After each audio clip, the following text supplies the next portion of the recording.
சொற்ப ஜனங்களும் பரதேசிகளும்.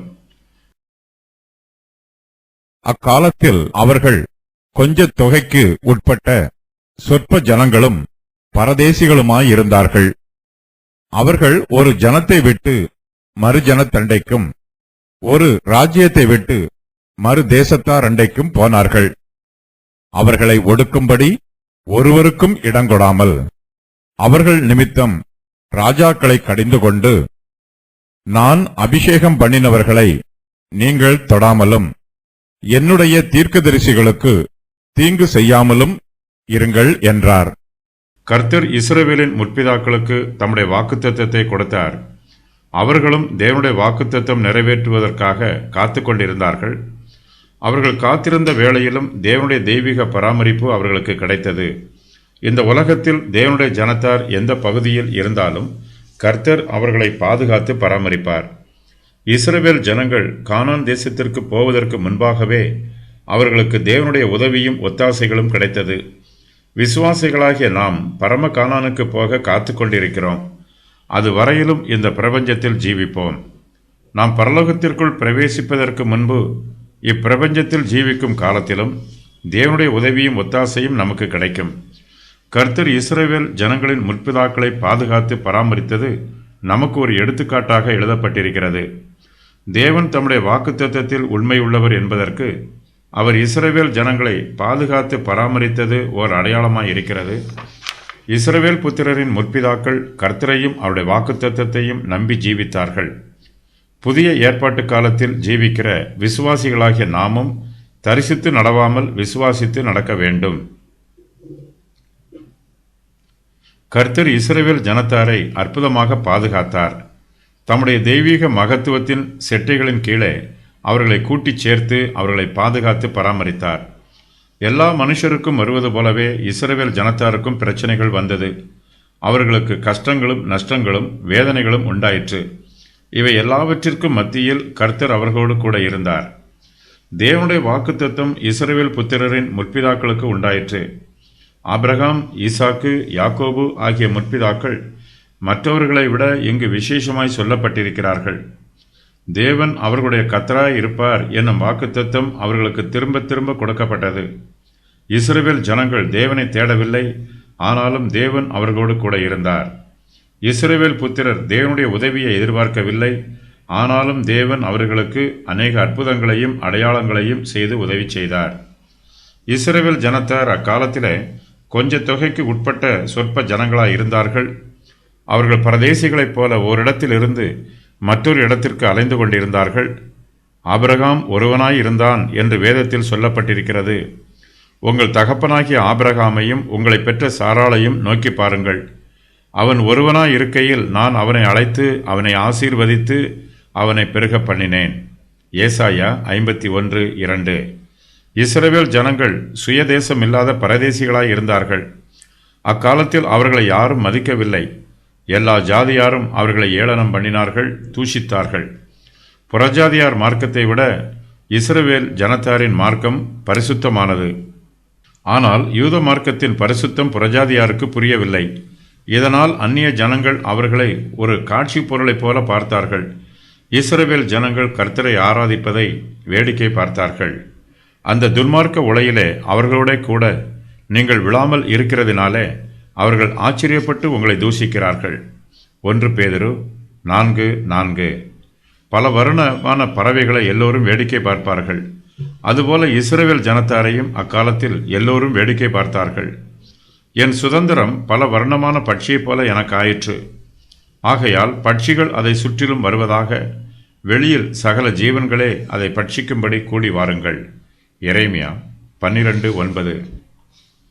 இஸ்ரவேல் ஜனங்கள் அக்காலத்தில் எந்த தேசத்திலும் நிரந்தரமாக குடியிருக்கவில்லை. அவர்கள் எங்கும் ஸ்தாபிக்கப்படவில்லை. அஸ்திவாரம் இல்லாமல் ஸ்தாபிக்கப்படாமல் அவர்கள் ஒரு ஜனத்தை விட்டு மறு ஜனத்தண்டைக்கும் ஒரு ராஜ்யத்தை விட்டு மறு தேசத்தார் அண்டைக்கும் பிரயாணம் செய்து கொண்டிருந்தார்கள். ஒரு தேசத்தின் ஒரு பகுதியில் இருந்து மற்றொரு பகுதிக்கு போனார்கள். கானான் தேசத்தில் இருந்து எகிப்து தேசத்திற்கு போனார்கள். எகிப்திலே பஞ்சம் உண்டான போது எகிப்து தேசத்தில் இருந்து பெலிஸ்தரின் தேசத்திற்கு போனார்கள். இஸ்ரவேல் ஜனங்கள் எந்த ஜனத்தண்டைக்கு போனாலும் எந்த தேசத்தார் அண்டைக்கு போனாலும் கர்த்தருடைய பிரசன்னமும் அவர்களோடு கூடவே போகிறது. தேவனுடைய தெய்வீக பராமரிப்பு அவர்களை பாதுகாத்து பராமரிக்கிறது. சங்கீதக்காரர் தேவனுடைய தெய்வீக பாதுகாப்பை பற்றி இவ்வாறு சொல்லுகிறார்: அவர்களை ஒடுக்கும்படி ஒருவருக்கும் இடம் கொடாமல் அவர்கள் நிமித்தம் ராஜாக்களை கடிந்து கொண்டு, நான் அபிஷேகம் பண்ணினவர்களை நீங்கள் தொடாமலும் என்னுடைய தீர்க்கதரிசிகளுக்கு தீங்கு செய்யாமலும் இருங்கள் என்றார். இஸ்ரவேல் ஜனங்களால் தங்களை தாங்களே பாதுகாத்துக் கொள்ள முடியவில்லை. தங்களுக்கு தாங்களே உதவி செய்து கொள்ள முடியவில்லை. ஆனாலும் அவர்களுக்கு யாராலும் தீங்கு செய்யவும் முடியவில்லை. அவர்களை ஒடுக்கும்படி கர்த்தர் யாருக்கும் இடம் கொடுக்கவில்லை. புறஜாதி ஜனங்கள் இஸ்ரவேல் ஜனத்தாரை வெறுத்தார்கள். ஆனாலும் அவர்களுக்கு விரோதமாய் புறஜாதியாரால் ஒன்றும் செய்ய முடியவில்லை. அவருடைய கைகளை கர்த்தர் கட்டி போட்டார். தேவ ஜனத்திற்கு விரோதமாய் புறஜாதி ஜனங்கள் தாங்கள் விரும்பியதை செய்ய முடியாமல் போனார்கள். பின்பு பிரயாணம் புறப்பட்டார்கள். அவர்களை சுற்றிலும் இருந்த பட்டணத்தாருக்கு தேவனாலே பயங்கரம் உண்டானதினால் அவர்கள் யாக்கோபின் குமாரரை பின்தொடராதிருந்தார்கள். ஆதியாகமம் 35:5. புறஜாதி ராஜாக்களாலும் இஸ்ரவேல் ஜனங்களுக்கு தீங்கு செய்ய முடியவில்லை. தேவன் தம்முடைய ஜனங்கள் நிமித்தம் ராஜாக்களை கடிந்து கொண்டார். புறஜாதி ராஜாக்களை கர்த்தர் கட்டுப்படுத்தினார். சொப்பனங்கள் மூலமாகவும் தரிசனங்கள் மூலமாகவும் ராஜாதி ராஜாக்களை கர்த்தர் எச்சரித்தார்.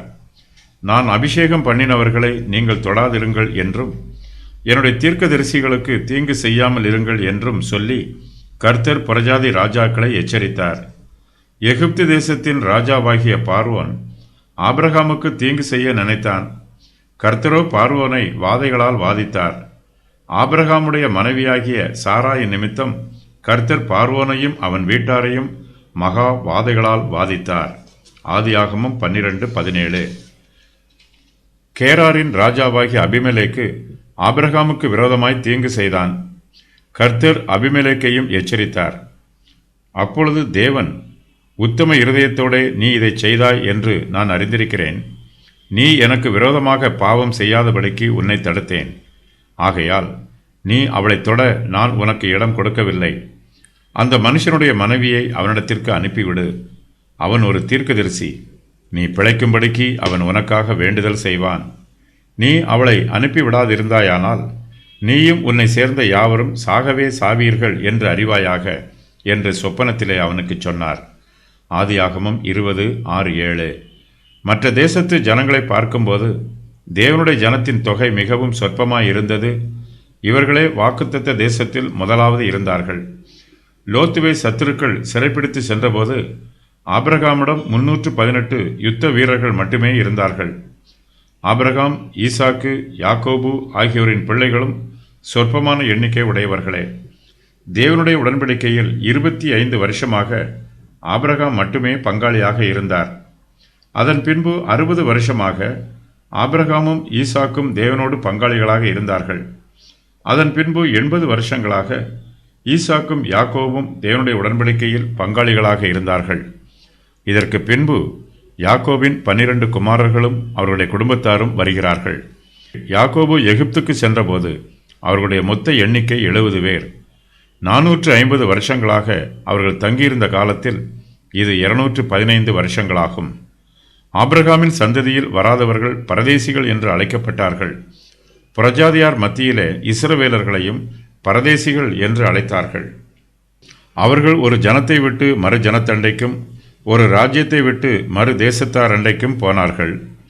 ஆதியாகமம் 15:18 முதல் 21 வரை உள்ள வசனங்களில் கூறப்பட்டிருக்கிற 10 தேசங்களை தவிர பெலிஸ்தர் மத்தியிலும் எகிப்தியர் மத்தியிலும் போனார்கள். ஆபிரகாம், ஈசாக்கு, யாக்கோபு ஆகியோரை தேவன் அபிஷேகம் பண்ணினார். ஆபிரகாம், ஈசாக்கு, யாக்கோபு.